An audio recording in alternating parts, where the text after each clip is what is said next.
Salamu alaikum wa rahmatullahi ta'ala wa barakatuhu. Barkanmu da sake saduwa da ku a cikin wannan lokaci. Jama'a salamu alaikum wa rahmatullahi ta'ala wa barakatuhu. Barkanmu da sake saduwa da ku a cikin wannan lokaci. Za mu kawo muku wani darasi akan yadda za ka hana wayanka shan batiri. Mutane da yawa ba su san yadda za ka sa wayanka ya daina shan batiri ba. To mana idan kana aiki da babban waya ya kamata ka san abin da ya sa wayan din yana sha, abin da ya sa wayan din yana zafi.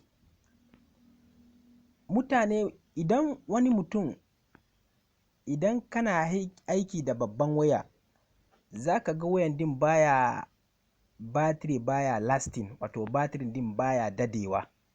Idan ka caja shi yau kamin a ce da yamma batirin ya kare ba zai dade ba. To da yawa mutane ba su san abin da ya sa batirin baya dadewa ba.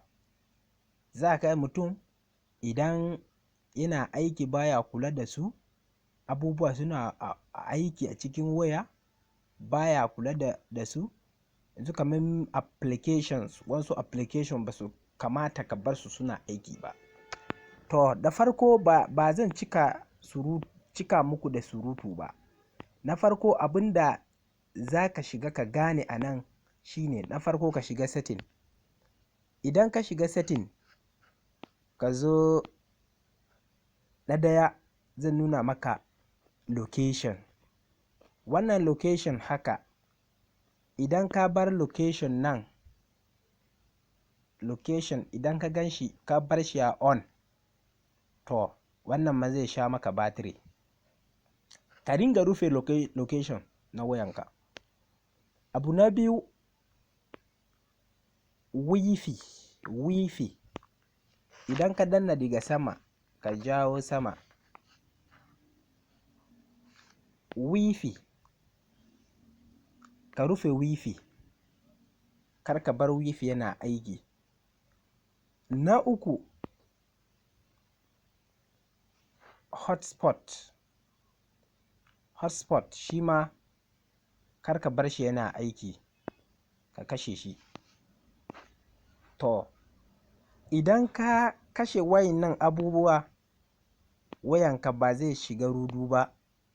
Zaka kana caja batiri, idan ka zo ka shiga battery approx, to ka ga abubuwan da suke sha maka batiri.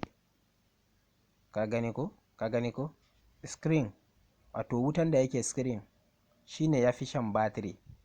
To wutan ma za ka shiga ka rage shi. Za ka rage wutan.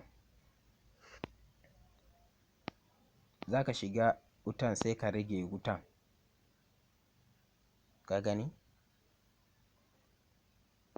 Brightness level sai shi maka ka kashe shi. Matuka idan ka bude shi yawa zai dinga shan maka batiri. Da yawa mutane ba su san wannan ba. Sa'annan kuma application wanda bai kamata ka bar su a waya ba ka dinga ciccire su. Wato ma'ana games da baka aiki da su, kamar wasu application wanda baka aiki da su, application masu nauyi wanda ba su da amfani a wayanka, baka aiki da su kuma ka bar su suna aiki a cikin wayanka. Za ka dinga rage su. Idan ka rage su za ka samu wayanka zai dawo baya zafi, sannan kuma baya shan batiri.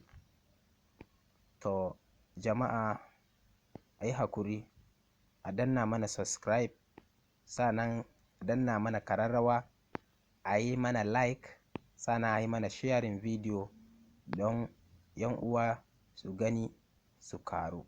Na gode.